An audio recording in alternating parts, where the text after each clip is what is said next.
Alright guys, so this week we went to Race and Santon to have a look at their showroom. Welcome back to the channel, and hi to anyone that's new. Please remember to like, share and subscribe, it really helps out a lot. So the first car I was really excited to see was the C8 Corvette Stingray. I've been a huge fan of this car since it came out back in 2020 and I've been waiting to see one. It's also cool that this car is in my favorite color, which is orange, and it already has the steering wheel adjusted to being on the correct side.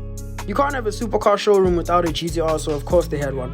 Next to it is a blue Aventador S with bright yellow interior, a spec that doesn't really work well for me, but maybe someone else absolutely adores it. Behind that was the OG Bentley Continental and a Brabus G-Wagon. I'm a really big fan of this kit thanks to the attention to detail with things like the carbon fiber B on the hood and the lights on the doorstep. Here's the stock G-Wagon for a reference to compare and just see how absolutely massive the Brabus one is. Next up is this SL63 AMG in front of the main reason I came to race. The Liberty Walk Aventador GT Evo white body kit on this Aventador S looks absolutely amazing. The first thing that shocked me is how low to the ground this car sits. Stance fans would really appreciate this. But also the overall design and immense presence of the car is unmatched, especially with all the small intricate details and decals all throughout the car. The kit has tons of exposed carbon fiber all throughout it and also has a huge wing the size of a dinner table on the back, which makes the new GT3 RS wing look reasonable. The car is sitting on a beautiful set of 4G Auto wheels and Pirelli tires, and it has an awesome fitment.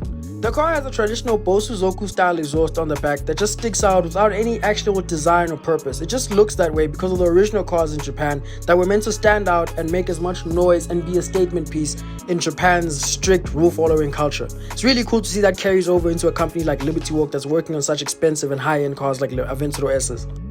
Instead of arts, the walls here have racing memorabilia. That is because the owner of Race used to race superbikes back in Europe. They also had a beautiful Ducati that's been here for some years now, so I assume it's not for sale. They've got two carbon diffusers lying on the ground, some signed merch and a few really intricate cool Lego cars. Next was this 599 GTO that had Voss dyno wheels and yellow headlights, next to a very well spec'd Porsche Speedster S. This car is practically in the launch spec, which I already thought was perfect. The only difference between this and the launch edition is that this has a number 9 on the side instead of 70. There's a gold plaque inside the car to commemorate how special it is, and it also has gold on the Speedster logo in the rear. Next is this 3-tone F8 Tributo wrap that goes from purple in the rear all the way to white in the front. I think in Italian you call it tricolore, and that also extends back to the fact that the Italian flag has 3 colors. So I think on most Italian cars, I've seen it on stuff like Pagani's as well. Pagani has a tricolore edition where they put the Italian flag. I've seen a lot of Lambos with them. So that's a cool little detail fact I threw there. Next up is an older Porsche 911 Turbo S that has a Tech Arts exhaust. These are really rare. There's not many of them in South Africa, especially when you compare to how many of them have aftermarket parts. It really shows how rare the Tech Art parts actually are, especially on a Porsche of this age. Next to it was a satin black 911 Turbo S, had no Tech Art parts on it. And behind that, or next to that, was a red convertible Dodge Viper.